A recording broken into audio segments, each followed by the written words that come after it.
Hello all and welcome to our YouTube channel fabulous Eduyo. दोस्तों, हमने अपने basic before coaching के 14th lectures कर चुके हैं और आज है हमारा 15th लेक्चर और हमने अभी तक बहुत सारी चीज़ें देख ली हैं। तो आज हम देखें कि अलजेब्रा में जब हम चीज़ें करते हैं और कोई चीज़ जैसे कोई क्वेश्चन आता है उसमें किसी चीज़ को x मान लेते हैं, उन क्वेश्चन को कैसे किया जाता है। अभी तक हमने देखा फैक्टर क्या होता है, चीज़ें कैसे होती हैं और हम उसके फैक्टराइजेशन में क्या क्या करते हैं, 2x इंटू 3 का मतलब क्या होता है। अब हम धीरे धीरे डालते हैं कि इक्वेशन में कैसे डालते हैं। अभी इक्वेशन में हम डालेंगे बस एक वेरिएबल वाला, दूसरा वेरिएबल लेके नहीं चलेंगे। पहले एक चीज़ों को x मानते हैं जो आज हम देखेंगे कि उनको सॉल्व कैसे करते हैं। लेकिन उससे पहले आप मुझे ये इक्वेशन का थोड़ा समझ लीजिए कि इक्वेशन होगी तो कैसे होगी। जैसे मान लीजिए आपका लिखा है 2x + 3 = 9। तो आप इसको कैसे सॉल्व करेंगे दोस्तों, हमें x चाहिए होता है तो जो भी वेरिएबल है उसको दूसरी तरफ लेके जाना पड़ता है, वेरिएबल नहीं कांस्टेंट। तो क्या करेंगे हम 2x को यहीं रहने देंगे, इसको क्या करेंगे 9 - 3 हो जाएगा, उधर जाएगा तो इसकी वैल्यू हो जाएगी 6, मतलब 2x की वैल्यू है 6। तो x क्या इससे मल्टीप्लाई हो रहा है, तो x क्या हो जाएगा दोस्तों आपका 6/2 = 3। ऐसी अगर आपकी इक्वेशन अलग होती आपकी 3y - 7 = 14। तो बताइए y की वैल्यू बतानी है तो कुछ नहीं दोस्तों, हम क्या करेंगे, ये एक वेरिएबल कांस्टेंट है उसको उधर लेके जाएंगे तो 3 की y की क्या वैल्यू हो जाएगी दोस्तों 14 + 7 मतलब 3y हो गया हमारा 21। अब 3y तो y निकालना हो तो ये मल्टीप्लाई हो रहा है, उधर जाके डिवाइड 21/3, ये हो जाएगा आपका 7 आंसर। तो y की वैल्यू आ जाएगी 7, ऐसे जैसे x की वैल्यू आई थी यहाँ पर 3। अब मैं आपको कुछ क्वेश्चन लिखता हूँ और उन क्वेश्चन के हिसाब से उसको करने की कोशिश करेंगे। क्वेश्चन है दोस्तों आपका, मैं हिंदी अनुवाद कर दूंगा, इंग्लिश में टाइप लिख रहा हूँ मैं, ठीक है। क्वेश्चन, सम ऑफ 2 नंबर्स है ना, दो संख्याओं का जोड़ योग 74 is 74, दो संख्याओं का योग 74 है। If number is 10 more than other, find the numbers. Okay दोस्तों, हमें बोला गया कि दो संख्याओं का योग 74 है, तो अगर उनमें से एक संख्या 10 बड़ी है दूसरी संख्या से तो बताइए वो नंबर कौन कौन से होंगे। देखिए दोस्तों, आराम से इक्वेशन बनाएंगे। भाई हमें नहीं पता, अगर एक संख्या हमने मान ली कि मान लो एक संख्या x है तो उसने क्या बोला, दूसरी संख्या 10 बड़ी है, तो जो भी x होगा उसमें 10 ज़्यादा बड़ा का क्या मतलब, 10 और जोड़ दो तो दूसरी संख्या होगी x + 10।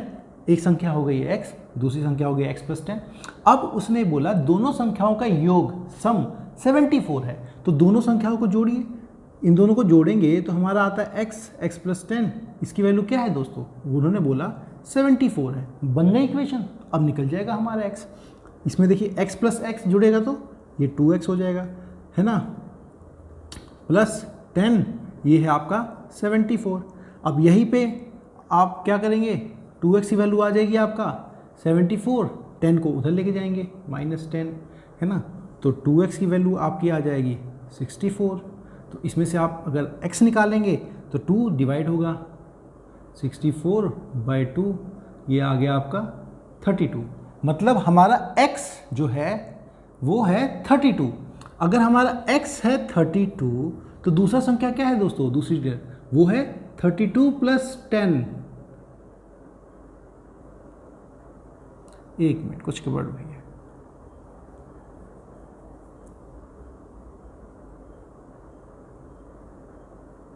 हाँ, ये 32 है और ये होगी दोस्तों आपकी 42, 32 + 10 42। तो एक है हमारी संख्या 32, एक है 42। देखा हमने कैसे इक्वेशन बनाते हैं और कैसे सॉल्व करते हैं। आपको समझ में नहीं आया होगा, एक और क्वेश्चन लेते हैं, उसमें मैं रेशनल फैक्टर वाले लेता हूँ, थोड़ा और अच्छा से समझ में आएगा। इसमें क्या करते हैं हम, आपने वो पढ़ लिया है पेरीमीटर, ये सब मैंने पढ़ाया है आपको पुराने लेक्चर्स में, तो उसी में से लेता हूँ मैं। ओके, ये है दोस्तों पेरीमीटर, परिमाप ऑफ अ रेक्टेंगल, आयत का, इज 13 सेंटीमीटर इफ लेंथ, अगर is 2/4 centimetre, find its breath. एक आयत का जो परिमाप है वो 13 सेंटीमीटर का है। अगर उसकी लंबाई 3/2/4 सेंटीमीटर है तो हमें उसकी चौड़ाई ज्ञात करनी है, ये सवाल है। ओके, तो अब देखिए सवाल क्या है, हमें पता है रेक्टेंगल का पेरीमीटर। पेरीमीटर क्या होता है दोस्तों, पेरीमीटर होता है लेंथ प्लस ब्रेथ, ये फॉर्मूला मैंने आपको बताया था, मल्टीप्लाइड बाय 2। अब ये पता है, अब उसने बोल दिया लेंथ है 3/2/4, तो इस है ना, और इसकी वैल्यू उन्होंने क्या दे रखी है, ये बोला है 13 के बराबर है।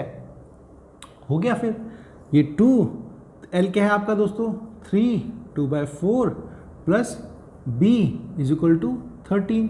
2 यहाँ मल्टीप्लाई हो रहा है तो उधर जाके डिवाइड हो जाएगा, तो ये क्या बन जाएगा दोस्तों 3/2/4 plus b is equal to 13/2। Okay, अब इसको मुझे b निकालिए, तो ये जो है इसको इधर लेके जाऊंगा, तो इसमें से देखिए b की वैल्यू क्या आएगी दोस्तों, इसको मैं इधर लेके जाऊंगा, तो 13/2 माइनस 3/2/4। अब ये थोड़ा मिक्स फ्रैक्शन में है, मैं इसको क्या करूँगा, b निकालने के लिए नॉर्मल फ्रैक्शन बदल लूँगा। तो कैसे बदलते हैं दोस्तों, मैंने आपको बताया था 3 4 12, 2 माइनस 14/4। अब क्या करेंगे, दोनों का एलसीएम ले लेंगे, एलसीएम ले लीजिए। एलसीएम क्या आएगा दोस्तों 4 आएगा, फिर 4 2 से गया 2, 26 आ जाएगा, ये 26 माइनस 4 4 से 1 114 से। ये सारे स्टेप मैंने आपको बता रखे हैं, सारे स्टेप मैंने आपको बता रखे हैं 8/4 कि हम ये कैसे लेते हैं, कैसे मैनेज करते हैं। अगर आपने इस सीरीज़ के सारे लेक्चर्स नहीं देखे तो ही आपको दिक्कत आएगी, अदरवाइज़ कोई दिक्कत नहीं आएगी आपको। 8/4 2, मतलब उसका जो ब्रेथ है वो 2 सेंटीमीटर का होगा। देखा आपने, इस तरह से हम इक्वेशन को बना सकते हैं। एक बार फिर से देख के ठीक समझ लीजिए।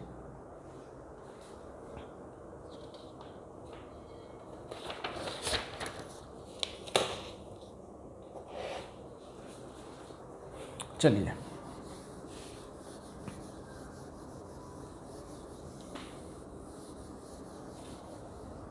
अगला क्वेश्चन है कि the difference between two numbers is 66 if their ratio is 2:5. Find the numbers. मतलब दो संख्याओं का अंतर 66 है। अगर उन दोनों संख्याओं का रेशियो है 2:5, 2:5 में वो बटा हुआ है, तो हमें वो संख्याएं ज्ञात करनी है। देखिए दोस्तों, आराम से समझते हैं। हमें बोल दिया, मैंने आपको रेशियो प्रोपोर्शन बेसिक सीरीज में बताया था कि कोई संख्या 2:5 है, तो वो संख्या क्या होगी। अगर मान लीजिए दोनों में x ही जो था, जो कॉमन था, जो कट गया होगा, तो वो संख्या होगी, अगर एक हो गई 2x तो दूसरी होगी 5x, है ना। तो एक हो गई हमारी 2x, एक हो गई 5x। तो बताइए 2x और 5x में बड़ा कौन है, 5x बड़ा है, 2x छोटा है। अब उसने बोला कि इन दोनों नंबर को अगर तुम घटाओगे, सब्ट्रैक्ट करोगे, तो 66 आता है। तो इन दो नंबर को सब्ट्रैक्ट कैसे करेंगे, 5x minus 2x is equal to 66, यही तो हुआ। तो अब देखिए हमारी इक्वेशन बन गई, अब सॉल्व हो जाएगी। 5x 3x, 5x minus 2x 3x हुआ, तो x की वैल्यू कितनी आ जाएगी दोस्तों, 66 divide by 3 is equal to 22। x की वैल्यू होगी 22। अगर x की वैल्यू 22 है तो हमारे नंबर क्या हुए, हमने नंबर मांगे थे वो 2x और 5x। तो 2x का मतलब क्या होता है दोस्तों, 2 इंटू में 22, और 5x का मतलब हो गया आपका 5 इंटू 22। तो ये नंबर क्या हो गया आपका दोस्तों, एक हो गया 44 और दूसरा नंबर हो गया 110। देखा आगे दोनों नंबर, एक 44 है दूसरा वो है। देखिए इसको करने के लिए हम अगर एसएससी की, जैसे आपको रेशियो प्रोपोर्शन पढ़ाऊंगा एसएससी के लिए, अभी तो मैं बेसिक करवा रहा हूँ कि आपको ये चीज़ें आनी चाहिए, उसके बाद ही तो आप एसएससी के ट्रिक्स सीखेंगे डीएसबी के। वैसे मैं बता दूँ बड़े आसान तरीके से हो सकता है। एक नंबर हम मान लेते हैं 2, एक नंबर मान लेते हैं 5, दोनों का डिफरेंस है 2 और 5 का 3 की वैल्यू उन्होंने दे रखी 36, 3 की वैल्यू है 36, हमें कोई भी नंबर चाहिए, मान लीजिए 2 निकालना था, तो 2 की वैल्यू क्या होगी दोस्तों 66 अपॉन में 3 इंटू में 2, ये 44। देखा 44 आ गया, 2 लाइन में हो गया। और ऐसी 5 की चाहिए होता है तो यहाँ पे 5 लिख देते हैं। 5 की वैल्यू क्या होती 66 अपॉन में 3 इंटू में 5 इज इक्वल टू 110। इतनी देर जल्दी कर लेते हैं। इनफैक्ट ये सवाल भी आप अपने माइंड में ही करेंगे, जब मैं आपको चीज़ें बताऊंगा आप बिना पेन इस्तेमाल किए चीज़ों को कर लेंगे, तभी तो स्पीड आएगी, तभी आप जल्दी कर पाएंगे, तभी आपको टाइम लगेगा। ज़्यादा देर रखा है, बाकियों को लगता है ना बहुत कम टाइम है यार, हो नहीं पाता। आप लोग यही सब टेक्निक सीखेंगे तो होगा। तो हम सीखते रहेंगे सब एक करके, पहले आप समझिए क्यों, उसके बाद आगे वाले स्टेप आगे लेक्चर्स में से करवाऊंगा। बेसिक में नहीं, वो जब उनकी क्लास लूँगा रेशियो प्रोपोर्शन की चीज़ों की, तो हर ट्रिक आपको बताते रहूँगा। ओके, जैसे मैंने अलजेब्रा के 5th लेक्चर में ये बताया है कि आप कैसे क्वेश्चन नहीं भी आता तो कुछ अलजेब्रा के क्वेश्चन आप कर सकते हैं। ओके, अच्छा अभी तक तो ये वेरिएबल थे कि एक ही तरफ आपका x था और दूसरी तरफ वो था। अगर दोनों तरफ चीज़ें x होती तो, मतलब जैसे कि मान लीजिए क्वेश्चन में ये लेता हूँ कि आपका ऐसा लिखा होता 2x प्लस 3, नहीं 2x minus 3 is equal to x plus 2 होता, तो क्या करते हैं। देखिए दोस्तों, जब ऐसा इक्वेशन हो दोनों तरफ वेरिएबल हो तो हम क्या करते हैं, जो भी वेरिएबल है, जैसे यहाँ पे x है यहाँ पे भी x है, तो उनको एक तरफ ले आते हैं और फिर बाकी चीज़ों को दूसरी तरफ लेके जाते हैं। पहले आप x को इधर लेके आइए तो क्या हो जाएगा, ये आपका 2x, x इधर आ जाएगा तो ये माइनस x बन जाएगा, उसमें से -3 अभी बाकी था इज इक्वल टू 2, आगे एक तरफ। अब 2x माइनस x, ये x minus 3 is equal to 2। अब इसको आप सॉल्व कर सकते हैं, x is equal to 2 plus 3 is equal to 5, है ना। तो दोनों तरफ भी अगर इक्वेशन में तो भी हम कर सकते हैं। एक और मैं क्वेश्चन लेता हूँ आपका फ्रैक्शन वाला, 5x plus 7/2 is equal to 3x/2 minus 14, 3x/2 minus 14। फिर मैंने क्या कहा दोस्तों, 5x है 3x है, पहले एक तरफ लेके आइए। तो यहाँ पे 5x था ही, इसको इधर लेके आऊँगा तो प्लस से माइनस हो जाएगा, माइनस 3x/2 है ना इज इक्वल टू, अच्छा 7/2 ही बाकी है तो plus 7/2 is equal to minus 14 यहाँ बच जाएगा। ये देखिए दोस्तों एलसीएम लूँगा 10x बनेगा। एलसीएम लेना मैंने आपको सिखा दिया है, इस तरह के क्वेश्चन करना सिखा दिया है। बार बार उन चीज़ों को अब बताना ठीक नहीं लगता है। माइनस 3x, अगर क्योंकि मुझे बार बार बताना पड़े तो इसका मतलब आप सीख नहीं रहे हैं। Plus 7/2 is equal to minus 14।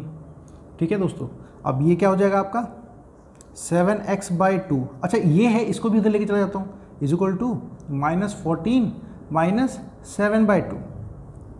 ठीक है दोस्तों, अब ये क्या बन जाएगा मेरा, ये बन जाएगा माइनस 7x/2 की वैल्यू, पहले मुझे इसको सॉल्व कर लेना चाहिए। एलसीएम लूँगा, -28 माइनस 7/2, ये इसका मतलब ये आया आपका -35/2। इसका मतलब दोस्तों हमारा 7x/2 इसकी वैल्यू है -35/2, है ना। मुझे x निकालना होगा तो क्रॉस मल्टीप्लाई, 2 पर मल्टीप्लाई 3 डिवाइड, तो x की वैल्यू क्या आ जाएगी दोस्तों, -35 इंटू में 2 डिवाइड बाय 2 था ही, 7 और नीचे आ जाएगा 7, काटिए 5 से कटेगा, तो x की वैल्यू दोस्तों -5 आ गई। देखा, दोनों तरफ हो तो भी हम कर सकते हैं, एक तरफ चीज़ों को लाके।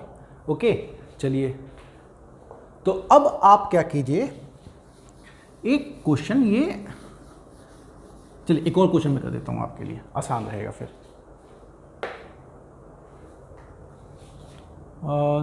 3m is equal to 5m minus 8/3, नहीं ये आप कीजिए, कमेंट सेक्शन में। मैं बड़े क्वेश्चन करता हूँ तो ज़्यादा बेहतरीन से तरीके से आपको समझ में आएगा। ओके, मैं क्या करता हूँ, एक इक्वेशन लिखने वाला लेता हूँ, ये आपको करना है, कमेंट सेक्शन में बताना है इसका सॉल्यूशन, बिना बताए मत जाना। अगर बिना बताए जा रहे हो इसका मतलब आप कर नहीं रहे हो, कर नहीं रहे हो तो फिर सीख नहीं रहे हो।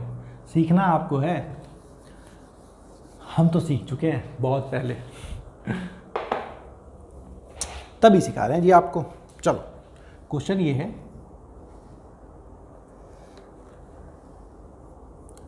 Arjun is twice as old as Shreya,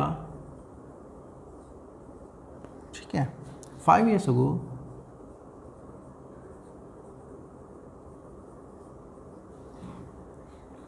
his age was 3 times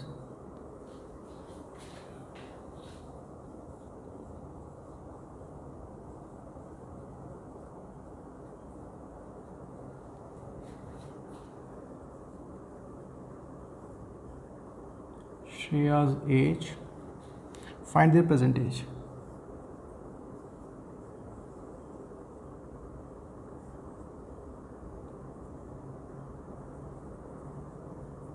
चलिए बताइए, हिंदी अनुवाद में कह देता हूँ।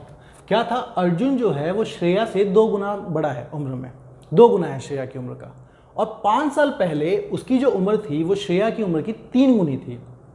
तो बताइए उनकी प्रेजेंट एज क्या है। देखिए दोस्तों, इसमें भी हमें वैल्यू माननी पड़ेगी। तो प्रेजेंट एज मानता हूँ। प्रेजेंट एज क्या है, मान लिया कि श्रेया की उम्र है x, ठीक है दोस्तों, अभी श्रेया की उम्र हो गई x साल। तो एक बार बताइए, अभी अगर श्रेया x साल की है तो अर्जुन क्या है, अर्जुन उससे 2 गुना है, ठीक है।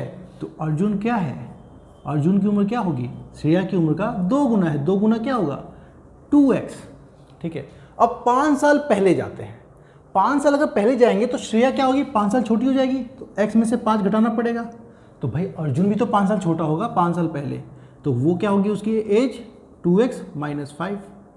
अब इन्होंने क्या बोला है, 5 साल पहले अर्जुन की उम्र ये है, श्रेया की उम्र ये है। उन्होंने बोला है कि अर्जुन की उम्र 3 गुना थी श्रेया की उम्र की, है ना।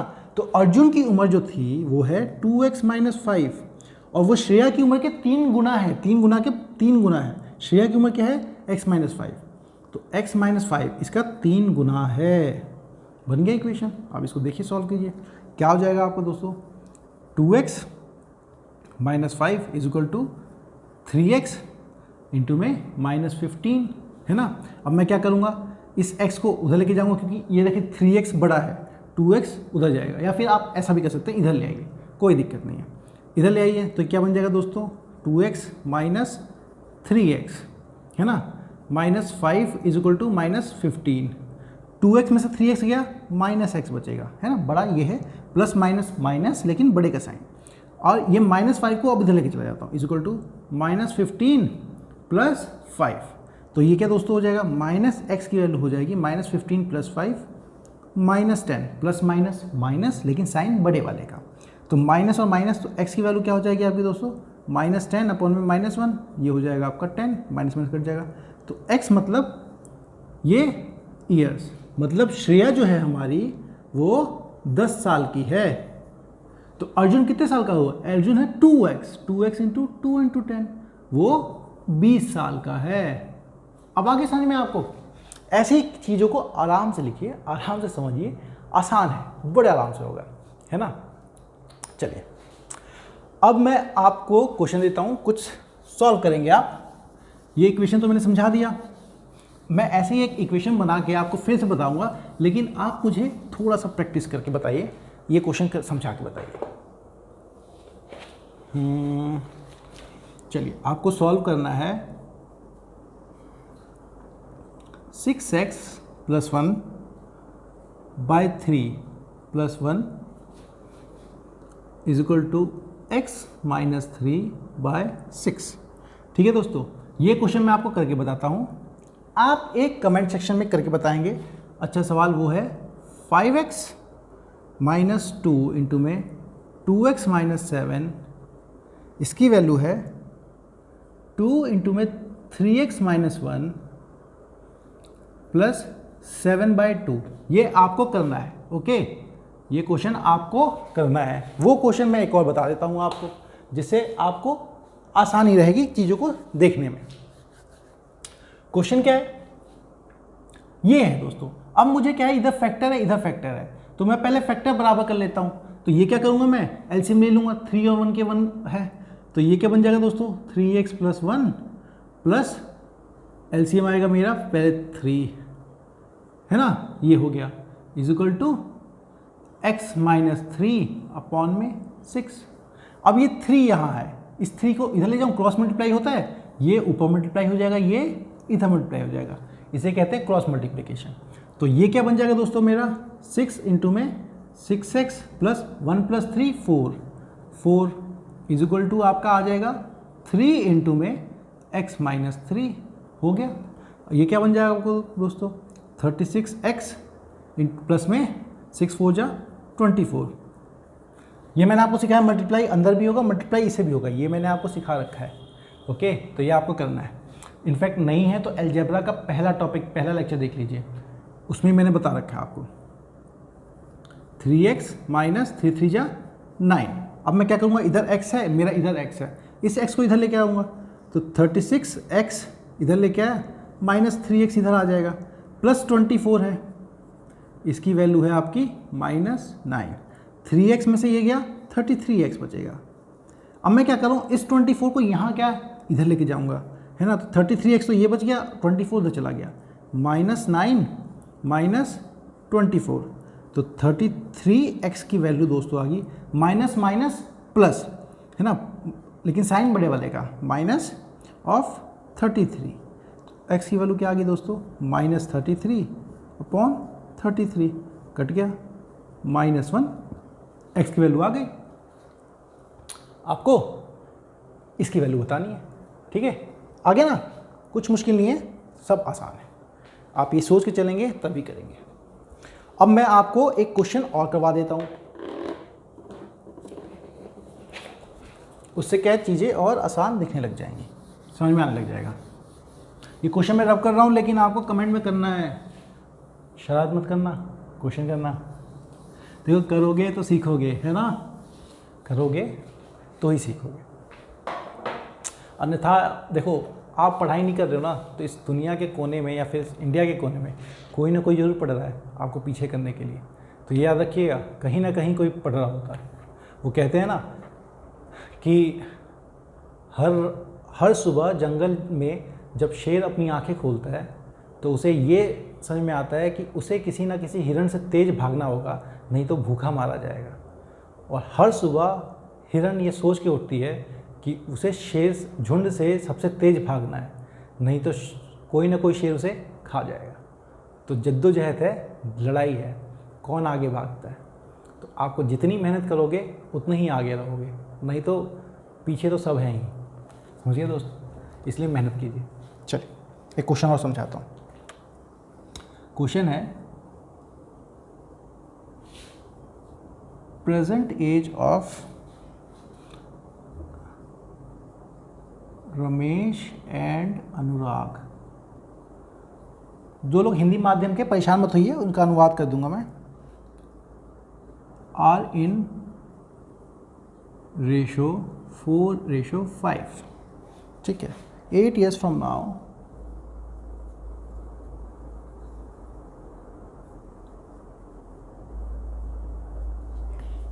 the ratio of their ages will be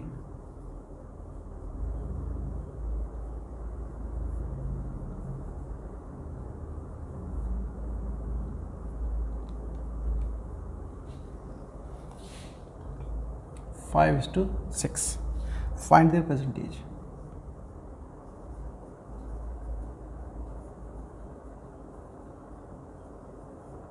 ठीक है दोस्तों, चलिए फटाफट आप इसको खुद करने की कोशिश कीजिए। हिंदी वालों के लिए मैं बता दूं कि रमेश और अनुराग के जो अभी की उम्र का अनुपात है 4:5, जो प्रेजेंट एज है। लेकिन 8 साल आज के बाद, है ना, 8 साल आगे जब जाएंगे भविष्य में, तो उनकी एजों का जो उम्र होगी, उनका अनुपात हो जाएगा 5:6। तो बताना है आपको कि उनकी प्रेजेंट एज क्या है। आपको बताऊंगा, देखो इसका शॉर्ट ट्रिक जो एसएससी की मेथड से मैं समझाऊंगा उसमें कितना आसानी से हो जाता है, लेकिन यहाँ पे आप पहले इक्वेशन समझने आए हैं तो इक्वेशन समझेंगे, ठीक है। चल देखिए, अनुराग और रमेश की, ये रमेश की उम्र है, ये अनुराग की उम्र है ना। अब 4:5 में है ना, 4:5 में है। अब मुझे मालूम है कॉमन फैक्टर नहीं पता, x मान लेता हूँ। तो अगर x है तो रमेश की उम्र क्या हो जाएगी 4x, अनुराग की उम्र क्या हो जाएगी 5x। अब एक बात बताइए दोस्तों, 8 साल बाद क्या होगा, ये 8 साल बड़ा हो जाएगा। जैसे मेरी उम्र मान लीजिए 12 साल है, 8 साल बाद 12 में 8 जोड़ दूंगा 20 हो जाएगा। तो वैसे ही इसकी उम्र क्या हो जाएगी 4x + 8 हो जाएगी, 8 साल बड़ा हो गया। इसकी उम्र क्या हो जाएगी 5x + 8 हो जाएगी, है ना। अब इन्होंने बोला कि भाई 8 साल बाद जो उनकी उम्र बनेगी उनका अनुपात 5:6 है। मतलब इसका रेशो और इसका रेशो ये है 5:6। ये प्रोपोर्शन वाली बात है दोस्तों। इसका मतलब क्या है दोस्तों, आपका 4x + 8 अपॉन में 5x + 8 = 5:6 है। अब आपको क्या करना है, क्रॉस मल्टीप्लाई, 6 को मल्टीप्लाई करेंगे, इसको इस मल्टीप्लाई करेंगे, इससे कीजिए, 6 मल्टीप्लाई होगा इधर तो 4x + 8, वो मल्टीप्लाई होगा इधर, is 5 times of 5x + 8। Okay, तो ये क्या बन जाएगा दोस्तों आपका 6 4 जा 24x, 6 8 जा 48 = 5 5 जा 25x + 40। ओके, अब मैं क्या करूँगा, इस x को इधर लेके चला जाऊँगा, क्योंकि देखिए 25x है ना, तो मैं 24x को उधर ले जाऊँगा तो 25 में से कम हो जाएगा। 48 इधर है, 40 इधर लेके जाऊँगा, तो मैं डायरेक्टली कर देता हूँ। अब 48 - 40 इधर लेके आया, इस 24 का उधर लेके जाऊँगा, 25x - 24x। तो इधर क्या बचा दोस्तों, इधर बचा मेरा x। तो x की वैल्यू कितनी होगी यहाँ पे 48 - 8, x की वैल्यू होगी 8, है ना। x अगर 8 हो गया तो 4x था रमेश की प्रेजेंट एज, तो 4x × 8, ये 4 × 8 ये हो गया, मतलब 32 साल का है। और ये 5x कितना है दोस्तों, 5 × 8, इसका मतलब वो 40 ईयर्स का है। अनुराग 40 ईयर्स का, रमेश 32 ईयर्स का। अब देखिए दोस्तों, अगर इक्वेशन आपने यहाँ बना लेते हो तो इसको करने की जरूरत भी नहीं है। एक छोटा तरीका आपको बताऊंगा बाद में, वो उसी में, ये बेसिक है ना इसलिए बेसिक, कि भाई देखिए यहाँ प्लस में, ये प्लस में है, तो मुझे मालूम है 5 5 जा 25 आता है, 6 4 जा 24 आता है, 25 24 का अंतर 1 होता है, तो लिखूंगा डायरेक्ट x। 6 8 जा 48 होता है, 8 5 जा 40 होता है, 48 और 5 का अंतर 8 होता है, तो x की लिखूंगा 8, सीधे यहीं पे आ जाएगा। मैं बाद में समझाऊंगा कैसे, अभी परेशान मत होइए। इससे भी आसान एक ट्रिक होती है। ट्रिक क्या है एसएससी में, कि जब मैं एजेस करवाऊंगा, रेशियो प्रोपोर्शन करवाऊंगा तब बताऊंगा। हालांकि एक झलक दे देता हूँ आपको। उन्होंने बोला कि पहले उनकी उम्र थी 4:5, 8 साल बाद कितनी हो जाएगी दोस्तों उनकी 5:6। देखिए इन दोनों का अंतर कितने का है, 8 का। इधर अंतर कितना है, 1 का, इधर भी 1 का, ये है 8 का, है ना। मतलब 1 जो है 4 से 5 जो बढ़ रहा है वो 8 बढ़ रहा है। 1 का अंतर है 8 का, तो 4 कितना होगा, अगर 1 अंतर है 8 का तो 4 कितना होगा, 4 × 8 ये होगी 32 साल उम्र, और 5 का कितना होगा 5 × 8 ये हो गया आपका 40 साल उम्र। सेम चीज़ आ गई। इस तरह से देखिए एक लाइन में चीज़ें खत्म होती हैं। तो ये था दोस्तों आज हमारा इक्वेशन बनाने का और कैसे उसको सॉल्व करते हैं समझाने का। उम्मीद करता हूँ आप लोगों को लेक्चर समझ में आया होगा। आप प्लीज़ और क्वेश्चन लीजिए, उनको प्रैक्टिस कीजिए, तभी जाके आपको एक्सपर्टीज़ आएगी, तभी जाके आपको कॉन्फिडेंस आएगा। नहीं तो आप इसको भूल जाएंगे। अगर ये लेक्चर एक बार समझ में नहीं आता तो इसे बार बार देखिए, बार बार समझिए, तभी जाके चीज़ें एकदम कॉन्सेप्ट क्लियर हो जाएंगी, तभी आपको सब कुछ आराम से आएगा। अगर ये आपको चैनल अच्छा लगा हो तो प्लीज़ इसको लाइक, सब्सक्राइब, शेयर जरूर कीजिए, अपने दोस्तों को बताइए, दूसरों तक फैलाइए, है ना, और पॉपुलर कीजिए। और आपके एग्ज़ाम और आपके प्रिपरेशन के लिए फैबुलस EDU की टीम की तरफ से आपको all the best and thanks for watching.